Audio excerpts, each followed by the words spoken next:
Firman-Mu Tuhan, berita bagi kakiku, sabda yang hidup, terang bagi jalanku.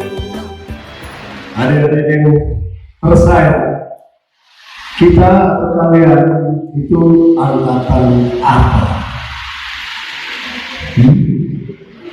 Apakah kalian angkatan COVID? Iya tidak? Tidak, tapi ada yang bilang, benar tidak? Hah? Iya tidak? Iya. Ya memang kalian mungkin waktu lulus SMA, kebanyakan ya yang di Unimov ya sedang lagi waktu SMA, benar tidak? Nah, jadi ada yang mengatakan, oh ini angkatan COVID. Mau tidak dibilang angkatan COVID? Mau? Tidak. Lalu kalian angkatan apa? Angkatan 2021?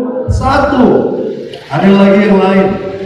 Atau kita semua orang muda milenial? Ada yang dibilang angkatan apa? Angkatan X? Angkatan Y? Atau generasi Z? Pernah dengar? Kalian generasi apa sih kalau di capnya itu? Generasi Z. Generasi seperti apa itu? Generasi apa? Coba. Bagaimana kalian menggambarkan generasi kalian? Atau bukan kalian? Melihat dari jauh sedikit. Teman-teman kalian generasi apa? Generasi apa? Termasuk saya mungkin. Apakah kita generasi Z ini, generasi ini kan? Generasi ini kan? Generasi instan? Generasi mie instan? Siapa yang suka mie goreng? Apalagi anak kos. Aduh, berapa kali seminggu makan mie instan? Ayo, jujur. Tiap hari. Aduh, gue kasihan deh. Berarti generasi mie instan juga nih? Generasi apa kita? Kita bisa berefleksi sedikit. Tapi yang pasti saya yakin kalian tidak mau dicap dengan generasi-generasi yang saya namakan itu. Benar tidak? Kalian lebih daripada itu. Hai orang muda. Ya. Lebih daripada hanya generasi HP yang dikatakan hidupnya itu dari jari saja. Bisa dapat sarjana dengan benar tidak? Benar, mungkin ada yang 4 tahun kuliah hanya dengan begini-begini saja sudah bisa lulus. Bisa kerjakan kalian punya assignment, kalian punya tugas-tugas dengan HP, bisa tidak? Bisa. Belajar bisa tidak hanya dengan HP? Bisa. Ya. Tapi apakah kalian hanya generasi HP saja? Tidak, lebih daripada itu.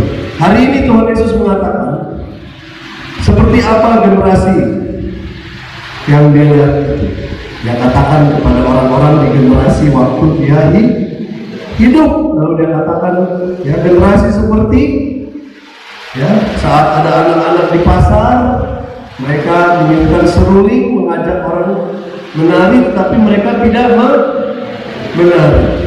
Mereka menyanyikan lagu duka, tapi tidak berkabung. Tidak ada air mata, tidak ada sukacita. Ya, adik-adik, saya 26 tahun berkuliah, bekerja, ya, sampai masuk biara. Saya berkuliah, waktu itu cita-cita menjadi seperti almarhum Presiden Habibie. Kebetulan sama-sama datang dari Sulawesi, ya, Sulawesi Utara, Manado. Jadi cita-cita karena dia ya bisa membangun pesawat. Jadi saya sekolah, kuliah juga seperti kalian. ya, kuliah teknik pesawat, namanya kalau di negeri tangga itu keren, aerospace engineering. Tidak selesai sarjana ya S1 sampai pun S2 master, tapi untung S3 tidak jadi STLR. Oh, STLR enak, ada nangka, ada kelapa ya, dingin juga ya, dengan santan. Jadi Tuhan punya rencana lain. Cita-cita saya menjadi ya, bisa membuat sebuah pesawat atau roket luar angkasa ya, mau kerja di NASA Amerika, ternyata kurang tinggi cita-cita saya, sehingga Tuhan sepertinya mengatakan tidak cukup hanya bisa menyebarkan orang dari satu kota ya, dari Maumere ke Bali, ke Australia atau ke Amerika, tidak cukup, atau mungkin terbang ke bulan pun tidak cukup ya, harus bisa terbang ya, kalian semua ke surga. Bisa saya? Tidak bisa ya. Bagaimana saya bisa terbangkan kalian ke surga? Mau, tapi kalau mau tidak ikut ke surga. Mau. Kalian ada di dunia atau di surga sekarang? Di dunia. Kalau menurut saya, menurut iman saya, kalian sekarang ada di dunia dan di surga. Iman saya mengatakan bahwa saat kita merayakan misa kudus, misa doa tertinggi kita sebagai umat Katolik, di mana Tuhan Yesus sungguh hadir di tengah-tengah kita, artinya dunia bertemu dengan surga. Seandainya saja kamu dan saya bisa melihat malaikat yang ada bersama dengan kita menantikan ya, roti dan anggur, yang hanya roti dan anggur dari usaha manusia, lalu menjadi tubuh dan darah Kristus, Tuhan yang benar-benar hadir ya. Apakah itu bukan surga? Bahkan malaikat saja iri dengan kita. Mereka tidak bisa menyantap Tuhan Yesus, tapi kamu dan saya bisa menyantap Tuhan Yesus. Saya sewaktu diingatkan retret bersama dengan 250 imam dari Sabang sampai Merauke yang datang ke Bogor, yang dibiayai gratis pesawat, gratis penginapan hanya untuk retret penyegaran para imam bulan Oktober yang lalu dengan suster, namanya Suster Bridge Medina dari Amerika, seorang Irlandia yang sudah 50 tahun pelayanannya untuk para imam, mengingatkan kami, tidak ada orang di dunia seperti kamu para imam yang bisa menghadirkan dan memberikan sang penyelamat dunia ya, kepada orang lain. Dalam dengan kami hanya melumpahkan tangan dengan kata-kata Tuhan Yesus hadir. Diingatkan kami bisa mencari uang ya, membantu orang yang miskin, tapi itu hanya kecil saja. Bahkan kamu bisa berikan seluruh dunia, tapi apa bandingan yang memberikan seluruh dunia dengan memberikan sang pencipta dunia dan penyelamat dunia? Nah, sebentar lagi kamu dan saya akan santap. Sejak itu pun saya terharu terus. Setiap kali saya merayakan misa, saya terharu. Tuhan saya, siapa saya? Sehingga dengan tangan saya, dengan kata-kata saya, ya Engkau hadir. Surga, bahkan bukan surga saja, lebih daripada surga.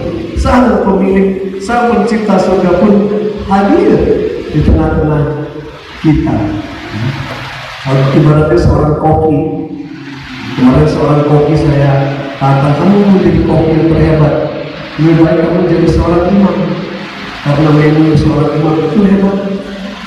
Menunya bukan hanya masakan yang luar biasa, tetapi Tuhan Allah sendiri yang menjadi menu di meja makan kita. Tapi kembali, tadi sampai mana?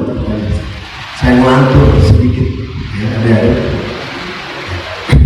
angkatan yang Tuhan Yesus katakan, angkatan kalian, dia bilang, tidak mau menari, artinya tidak mau bersukacita dan tidak mau berduka, tidak mau menangis, tidak mau menyesal. Kita akan retret, adik-adik sekalian. Kita bisa pilih Apa kita mau menjadi angkatan yang Tuhan Yesus katakan seperti itu? Saat diundang untuk menari, saat diundang untuk berjoget, tapi malahan jaim. Tidak level dengan saya. Tidak joget. Tapi kalian tidak sadar tadi sudah joget-joget. Iya. Nanti kalau saat momen di mana kita ya mencoba berefleksi, kita merenung, mulai ada pengen nangis tapi tahan-tahan lebih gengsi, lalu tidak mau menangis, nanti dikatain kemana? Nah itu kalau kita begitu berarti kita seperti angkatan yang Tuhan Yesus katakan seperti itu.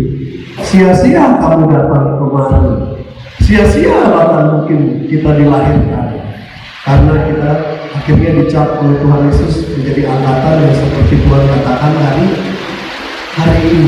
Sia-sia saya carikan sponsor untuk kalian bisa datang ke. Sia-sia kami membangun tempat ini untuk orang muda bisa bersukaria, ya, dan bisa juga bertobat, bisa mendapatkan lagi Yesus yang sang terang dunia yang kita katakan, ya.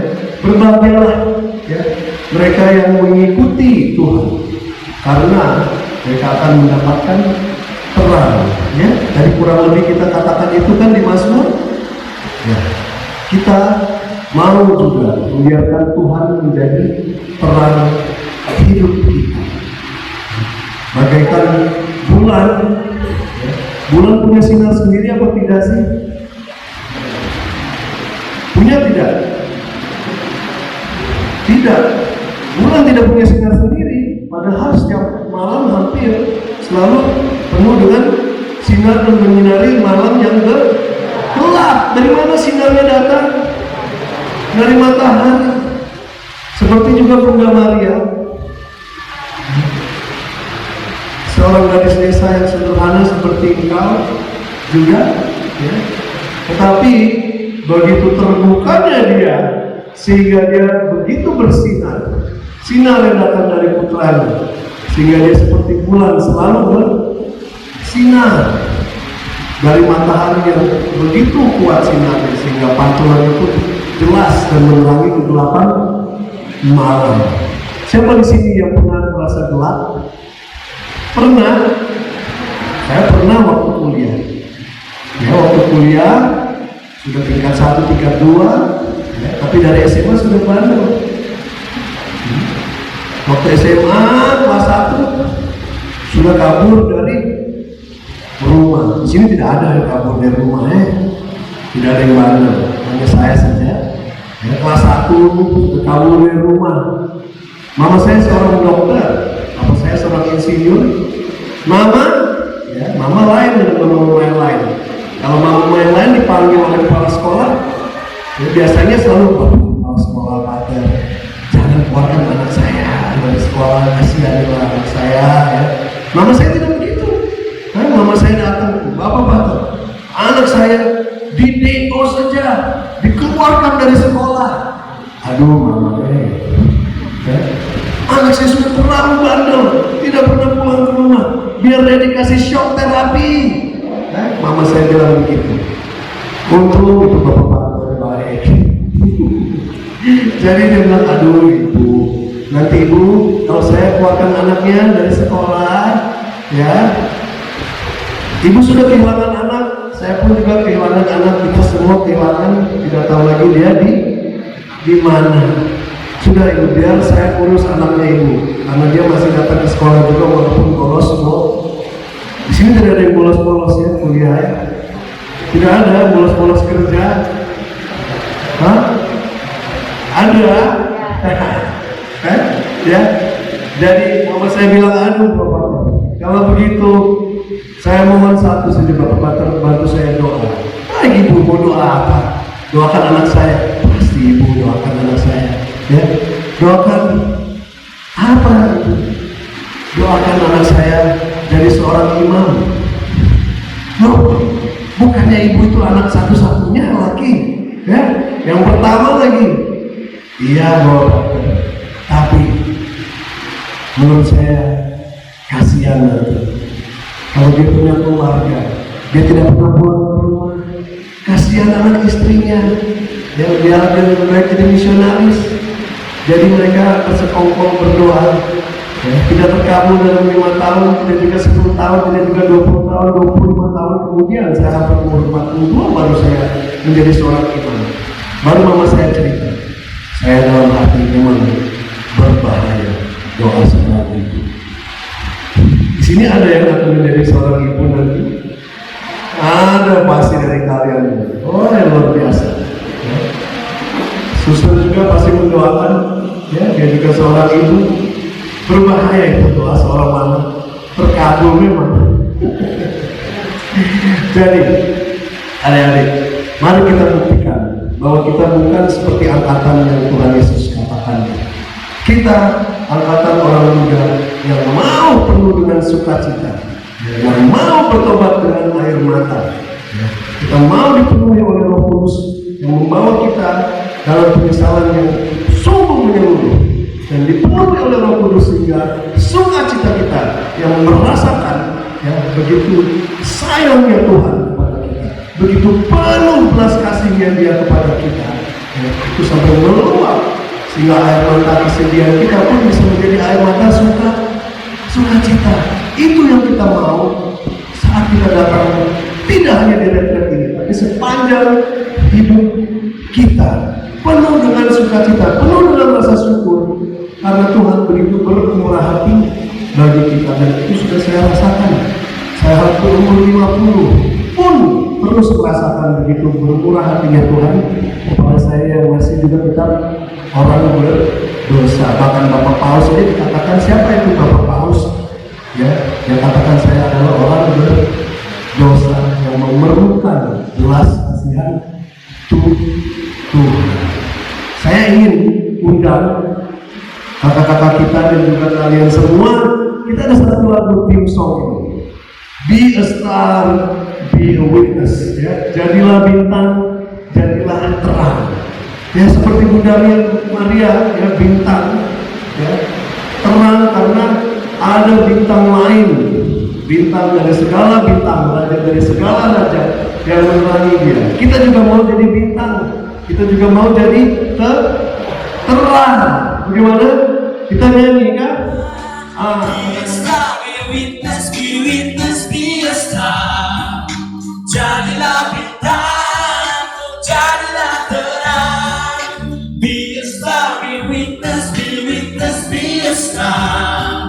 Jadilah bintang, jadilah terang. Jadi terang, dialah juru selamat dunia, akan datang untuk kita memberikan sukacita. Dialah Sang Immanuel, Raja atas segala raja.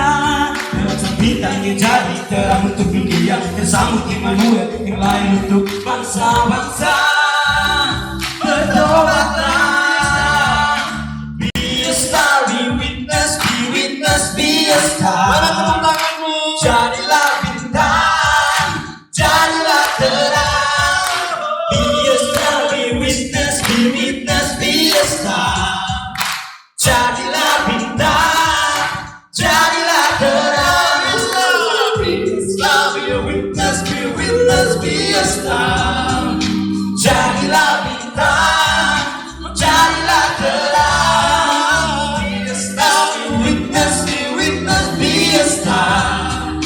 Jadilah bintang, jadilah terang. Dengan suara kita, Be a witness, mari suara kita. Jadilah bintang, jadilah terang.